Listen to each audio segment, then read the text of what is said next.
Assalamualaikum warahmatullahi wabarakatuh. Selamat datang di pembahasan 25 soal UKM PPG Kemenak sesuai kisi-kisi dan sesuai FR bersama info kita YA.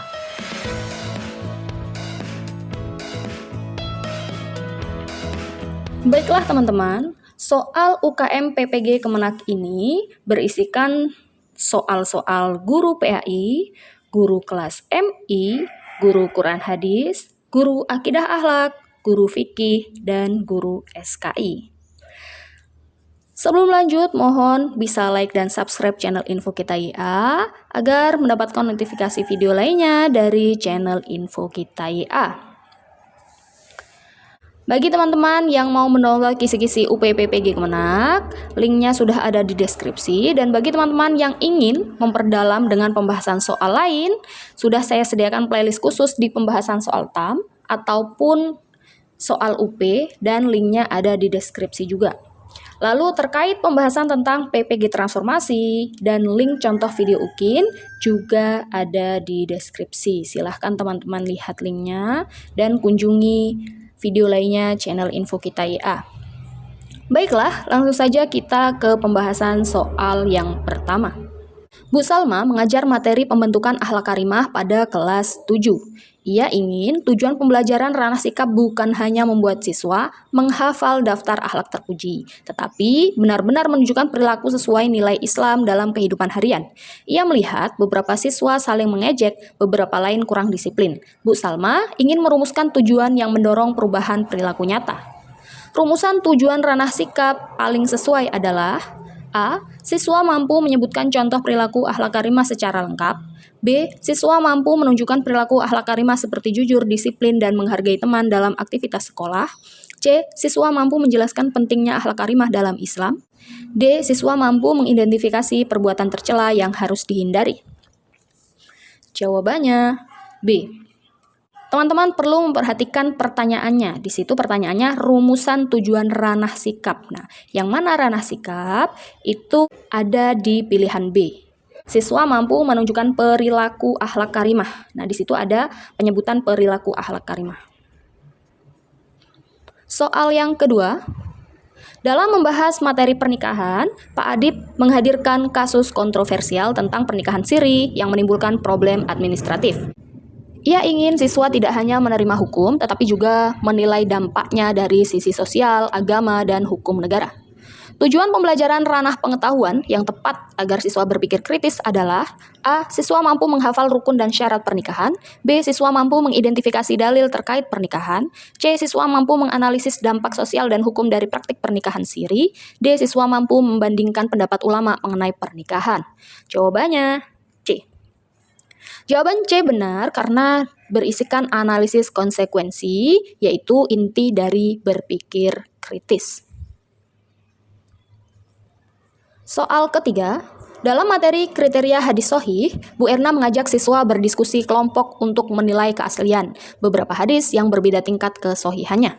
Ia ingin siswa bekerja kolaboratif. Rumusan tujuan keterampilan yang tepat adalah A. Siswa mampu menyebutkan 5 kriteria hadis sahih. B. Siswa mampu menjelaskan perbedaan hadis sahih dan doif. C. Siswa mampu bekerja sama dalam kelompok untuk menilai kesohihan beberapa hadis. D. Siswa mampu menghafal contoh hadis sahih. Jawabannya C. Jawaban C ini tepat karena mengembangkan kerjasama, yakni gotong royong. Soal keempat. Ketika membahas takdir, beberapa siswa menolak tradisi tahlilan di kampung karena dianggap tidak sesuai syariat. Bu Tia ingin menumbuhkan sikap memahami keberagaman tradisi tanpa menimbulkan konflik. Indikator sikap yang paling tepat adalah A. Siswa mampu menjelaskan perbedaan kodok dan kodar. B. Siswa menunjukkan sikap menghargai tradisi keagamaan yang tidak bertentangan dengan akidah. C. Siswa mampu mengidentifikasi tradisi masyarakat yang perlu dilestarikan. D. Siswa mampu mempraktikkan tradisi tahlilan. Jawabannya B. Jawaban B ini tepat karena menerima tradisi, yaitu sesuai dengan kompetensi. Soal kelima. Pak Fajar ingin siswanya memahami bahwa ayat mutasyabihat butuh interpretasi terbuka, tidak kaku. Indikator yang paling tepat adalah A. Siswa mampu menghafal contoh ayat mutasyabihat. B. Siswa mampu menjelaskan perbedaan muhkam dan mutasyabih. C. Siswa mampu membaca ayat dengan tartil. D. Siswa mampu mengajukan alternatif penafsiran terhadap ayat mutasyabihat berdasarkan konteks. Jawabannya D. Jawaban D ini tepat karena mendorong pemikiran dinamis dan inovatif. Soal ke-6. Guru menyampaikan pembelajaran PBL. Mengapa sebagian ayat terlihat kontradiktif? Siswa diminta menelusuri tafsir bil maksur dan bir ro'yi. Analisis materi ajar yang tepat adalah A. Menyajikan ringkasan tafsir tanpa aktivitas siswa. B. Mengajak siswa menganalisis struktur tafsir atau maksur dan ro'yi dalam pemecahan masalah kontradiksi ayat. C. Menyuruh siswa menghafal tafsir tahlili. D. Memberi ceramah panjang tentang metode ijmali. Jawabannya B.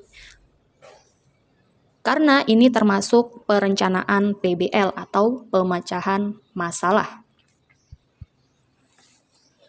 Soal ke-7. Dalam PJBL, siswa diminta membuat infografis klasifikasi hadis. Guru harus menganalisis struktur ilmu hadis. Tindakan guru yang tepat adalah A. Memastikan siswa memahami hubungan sanad matan sebelum membuat proyek. B. Meminta siswa menyalin klasifikasi hadis. C. Hanya menilai hasil infografis. D. Membiarkan siswa mencari sumber tanpa arahan. Jawabannya A. Memastikan siswa memahami hubungan sanad matan dulu sebelum membuat proyek. Soal ke-8. Di akhir pembelajaran DBL, siswa mempresentasikan hubungan takdir dan hari akhir. Guru perlu mengevaluasi struktur ilmunya. Evaluasi yang tepat adalah A. Menilai hafalan definisi takdir. B. Menilai kemampuan siswa menguraikan hubungan logis antara takdir, hari akhir, dan implikasinya. C. Menilai kerapian presentasi. D. Menilai kemampuan siswa memimpin diskusi. Jawabannya B. Karena yang dievaluasi adalah struktur ilmunya. Soal ke-9. Guru hendak menyusun alur materi akhlak karimah menggunakan video, diskusi, dan refleksi personal. Alur materi paling tepat adalah A. Menonton video, ceramah, tugas. B. Hafalan definisi, latihan soal. C. Ceramah penuh, evaluasi. D. Observasi kasus, diskusi digital, refleksi, aksi nyata. Jawabannya D. Jawaban D ini sesuai dengan TPAJK dalam perencanaan.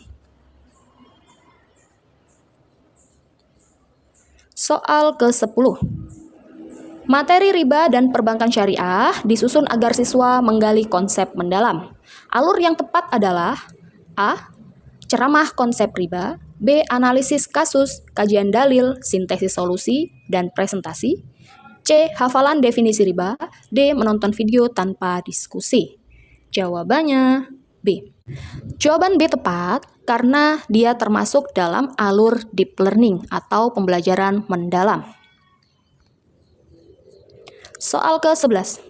Pak Hilal mengajar materi transformasi peradaban Islam dari masa Khulafaur Rasyidin hingga era modern.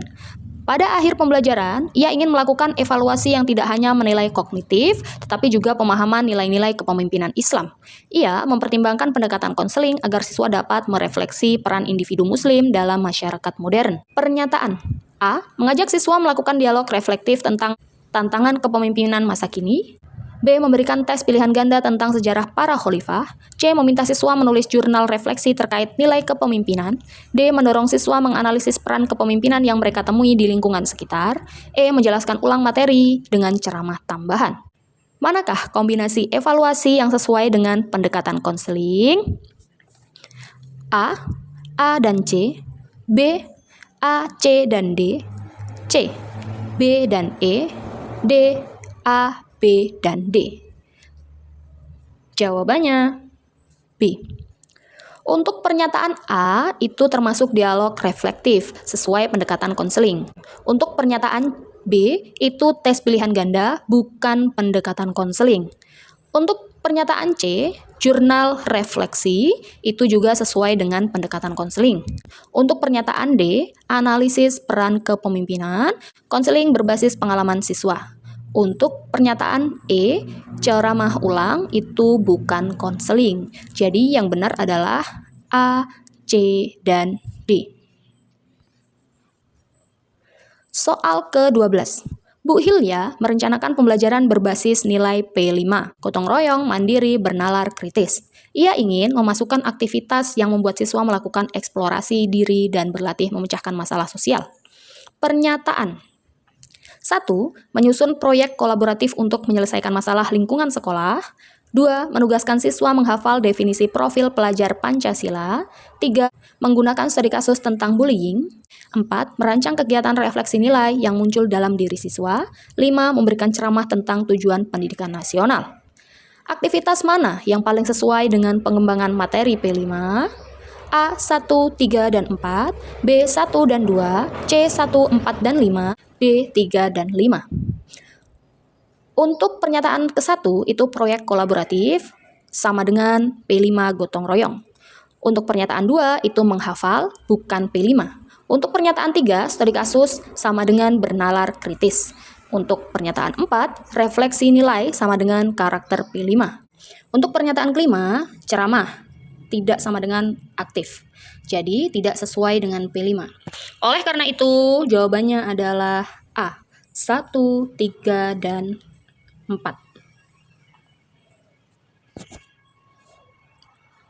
Soal ke-13. Pak Jamil ingin menerapkan pembelajaran nilai rahmatan lil alamin, PPRA. Ia ingin siswa menunjukkan sikap toleransi dan kasih sayang dalam interaksi sehari-hari. Pernyataan 1. Mengajak siswa mengamati interaksi sosial yang menunjukkan sikap rahmah. 2. Menggunakan video konflik lalu menyimpulkan bahwa semua perbedaan harus dihindari. 3. Memfasilitasi diskusi tentang bagaimana Islam mengajarkan kasih sayang universal. 4. Memberikan latihan soal pilihan ganda tentang definisi rahmah. 5. Mengajak siswa mempraktikkan tindakan kecil rahmat seperti membantu teman kesulitan. Manakah yang sesuai dengan pelaksanaan pembelajaran nilai PPRA? A. 1, 3, dan 5, B. 2 dan 4, C. 1 dan 4, D. 3 dan 4.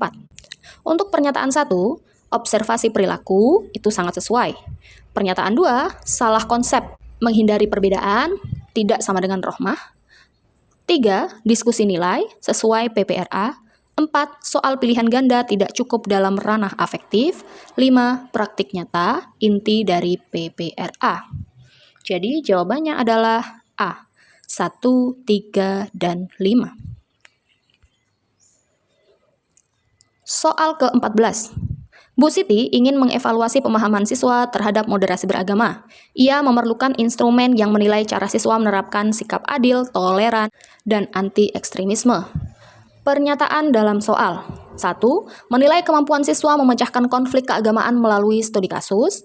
2. Menilai hafalan definisi moderasi beragama. 3. Observasi sikap siswa saat berdiskusi dengan teman berbeda pandangan. 4. Menilai kemampuan siswa membuat solusi damai pada konflik fiktif. 5. Memberikan ujian pilihan ganda tentang sejarah moderasi. Kombinasi evaluasi yang paling sesuai adalah A. 2, 4, 5, B. 1, 3, 4, C. 1 dan 2, D. 3 dan 5. Untuk pernyataan 1, 3, dan 4 itu mengevaluasi sikap dan pemahaman nilai. Dan untuk pernyataan 2 dan 5 itu hanya mengukur pengetahuan. Jadi jawabannya adalah B. 1, 3, dan 4. Soal ke-15. Pak Rois diminta menilai kelayakan alur materi Islam moderat untuk sekolah multikultural. Ia memperhatikan apakah alurnya logis, komprehensif, dan moderat. Pernyataan dalam soal. A. Alur dimulai dari mengenal konsep wasatiyah, aplikasi sosial, refleksi diri. B. Pembelajaran langsung dimulai dari ceramah panjang tentang sejarah. C. Evaluasi dilakukan dengan rubrik kompetensi sikap dan pengetahuan. D. Materi hanya fokus pada perbedaan mazhab. E. Alur memuat kegiatan dialog dengan komunitas lintas agama. Manakah yang menunjukkan alur materi komprehensif sesuai moderasi beragama? A. A dan C. B. A, C, dan E. C, B, dan D. D, C, dan D. Untuk pernyataan A, alur logis dan moderat. B dan D itu tidak moderat. Untuk C, evaluasi komprehensif. Yang E, praktik dialog sama dengan moderasi. Jadi jawabannya B. A, C, dan E. Soal ke-16. Bu Fadila ingin menyusun RPP PBL untuk materi tafsir bil ma'thur dan bir ro'i. Ia ingin rangkaian kegiatan menuntun siswa menyelesaikan masalah makna ayat yang ditafsirkan berbeda oleh para ulama. Pernyataan dalam soal. A. Menyajikan masalah. Mengapa ada perbedaan tafsir pada ayat tertentu? B. Mengajak siswa mencari data dari tafsir klasik dan modern. C. Guru langsung memberikan jawaban untuk menghemat waktu. D. Siswa menyusun laporan hasil temuan. E. Evaluasi dilakukan melalui tes pilihan ganda. Kombinasi yang sesuai pendekatan PBL adalah A, B, dan D, B, A, dan E, C, B, C, dan D, D, C, dan E. Untuk pernyataan A, itu masalah inti dari PBL. B, pengumpulan data, bagian PBL. D, laporan, itu penyelesaian masalah. C, itu salah, guru tidak memberi jawaban langsung. Untuk pernyataan E, tes pilihan ganda, bukan khas PBL. Jadi jawabannya adalah A, B, dan D. Soal ke-17. Pak Raffi mengajar klasifikasi hadis menggunakan PBL. Ia ingin siswa menganalisis sebab-sebab perbedaan kualitas hadis. Pernyataan dalam soal. A. Menyajikan masalah. Mengapa suatu hadis dinilai sahih sedangkan lainnya doif? B. Memberikan daftar hafalan sanad kepada siswa. C. Meminta siswa menelusuri biografi perawi. D. Diskusi kelompok menyusun argumen kesahihan hadis. E. Guru memberikan semua jawaban di akhir. Kombinasi yang paling sesuai PBL adalah A, B, D, E, B, A dan B, C, A, C, D, D, A, D, E. Jawabannya C, A, C, dan D. Untuk A, C, dan D itu proses problem solving. Sedangkan pernyataan B itu hafalan tidak sesuai dengan PBL. Untuk jawaban E memberi jawaban langsung itu bertentangan dengan PBL. Soal ke-18. Bu Hana menggunakan teknologi digital untuk menelusuri dalil tentang takdir. Ia ingin siswa mengevaluasi berbagai sumber online secara kritis. Pernyataan dalam soal. 1. Menyajikan masalah dari video pendek kontroversial tentang takdir. B. Mengajak siswa mengecek kredibilitas sumber digital. 3. Menutup pembelajaran dengan ceramah panjang. 4. Siswa membuat presentasi multimedia hasil analisis sumber. 5. Guru menyiapkan tes subjektif saja. Kombinasi paling sesuai PBL plus pengetahuan teknologi adalah A. 145, B. 2 dan 5, C. 135, D. 124. Pernyataan nomor 1, masalah lewat video itu relevan dengan teknologi. 2. Kredibilitas sumber itu literasi digital. 4. Presentasi multimedia itu penggunaan teknologi. Untuk pernyataan 3 dan 5 bukan karakter PBL. Jadi jawabannya 1, 2, dan 4. Soal ke-19. Bu Mira mengajar materi mukjizat, karomah, dan sihir. Ia menyadari siswa memiliki latar belakang pengetahuan berbeda. Ada yang sangat percaya hal supranatural, ada yang skeptis. Ia harus menyesuaikan pembelajaran. Pernyataan dalam soal. 1. Memberi pilihan tugas berbeda sesuai minat siswa. 2. Menyamaratakan tingkat kesulitan materi untuk semua siswa. 3. Menggunakan media berbeda, video, poster, teks, sesuai kebutuhan siswa. 4. Meminta siswa menuliskan pengalaman pribadi terkait fenomena supranatural. 5. Mengabaikan siswa yang kesulitan memahami konsep. Pendekatan berbasis perbedaan individu yang tepat adalah A. 1 dan 3, B. 2, 4, 5, C. 1, 4, 5, D. 3 dan 5. Untuk pernyataan 1 dan 3 itu diferensiasi pembelajaran, 2 dan 5 itu salah karena tidak memperhatikan kebutuhan. Untuk pernyataan keempat itu tidak wajib dan dapat menyentuh ranah sensitif. Jadi jawabannya adalah A. 1 dan 3. Soal ke-20. Pak Idris mengajar akhlak karimah. Ia melihat bahwa beberapa siswa cepat memahami konsep, sementara lainnya butuh contoh konkret. Ia ingin menyusun kegiatan pembelajaran yang menyesuaikan kebutuhan pedagogis siswa. Pernyataan dalam soal. 1. Memberi contoh perilaku akhlak dalam bentuk video bagi siswa visual. 2. Memberikan modul ringkas bagi siswa yang cepat belajar. 3. Menyeragamkan semua tugas demi keadilan. 4. Menggunakan diskusi peran, role play untuk siswa kinestetik. 5. Menggunakan satu metode ceramah saja supaya waktunya efisien. Kombinasi paling tepat sesuai pendekatan perbedaan individu adalah A. 3 dan 5, B. 1 dan 3, C. 2 dan 5, D. 1, 2, dan 4. Untuk pernyataan ke-1 itu diferensiasi media. Pernyataan kedua, diferensiasi tingkat kesulitan. 4. Diferensiasi aktivitas. Untuk pernyataan 3 dan 5 itu bertentangan dengan pembelajaran berdiferensiasi. Jadi jawabannya adalah D. 1, 2, dan 4. Pak Rosyid mengajar materi fikih kontemporer tentang riba dan perbankan syariah. Ia melihat beberapa siswa merasa bingung dan tertekan karena isu ekonomi dianggap sulit dan menakutkan. Sebagai guru, ia ingin menerapkan model pembelajaran berbasis pelayanan konseling agar siswa lebih percaya diri dan mampu belajar secara progresif. Sikap guru yang paling tepat adalah A. Menjelaskan kembali materi riba dengan ceramah lebih panjang. B. Mengadakan sesi konseling kelompok kecil untuk memahami kesulitan siswa dan membantu mereka menemukan strategi belajar yang nyaman. C. Menyeragamkan tugas agar semua siswa belajar dengan porsi sama. D. Menegur siswa yang menunjukkan kecemasan agar lebih serius. Jawabannya B. Jawaban B ini benar karena sesuai dengan model pelayanan konseling, yakni membantu siswa berkembang secara progresif. Untuk jawaban A salah, karena ceramah lebih panjang tidak menjawab kebutuhan emosional siswa. Untuk jawaban C salah, itu tidak memperhatikan perbedaan kebutuhan siswa. Untuk pilihan D salah, karena menambah ketegangan dan tidak sesuai prinsip konseling. Soal ke-22. Bu Dalia mengajar tentang hak-hak rakyat dalam Islam. Di kelasnya ada satu siswa ABK yang gangguan pemrosesan bahasa yang mudah kewalahan dengan penjelasan panjang. Lingkungan belajar harus akomodatif. Sikap guru yang paling sesuai adalah A. Memberikan materi ringkas dan pendampingan visual bagi siswa ABK. B. Memberikan tugas sama beratnya dengan siswa lain demi keadilan. C. Mengabaikan kesulitan siswa ABK agar tidak membedakannya. D. Menyuruh siswa ABK duduk di belakang agar tidak terganggu.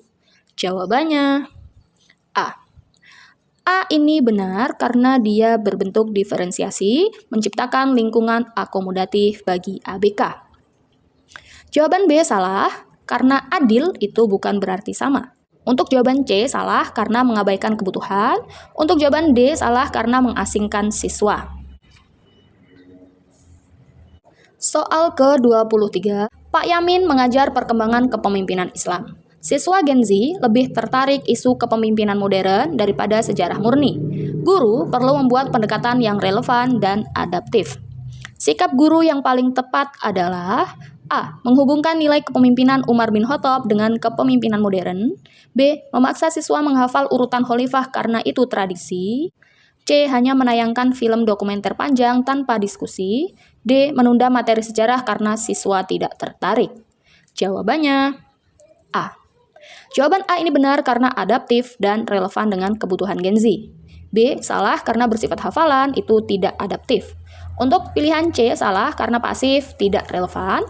Yang D salah karena menghindar dan itu bukan solusi. Soal ke-24. Bu Nada mengajar pendidikan karakter. Ia menyadari bahwa siswa lebih responsif ketika pembelajaran mengandung contoh kasus nyata. Ia ingin kelas menjadi progresif, menuntun siswa berpikir solutif. Sikap guru yang paling tepat adalah A. Memberikan soal pilihan ganda sebagai evaluasi utama. B. Hanya memberi ceramah 60 menit tentang pentingnya karakter. C. Menyerahkan pembelajaran kepada siswa sepenuhnya tanpa arahan. D. Menggunakan studi kasus perilaku negatif di sekolah kemudian meminta siswa merumuskan solusi. Jawabannya D. Jawaban D ini benar karena bersifat progresif dan problem solving sehingga dia relevan. Untuk jawaban B salah karena ceramah tunggal tidak progresif. C salah karena minim peran guru tidak terarah. Untuk jawaban A juga salah karena evaluasi dangkal.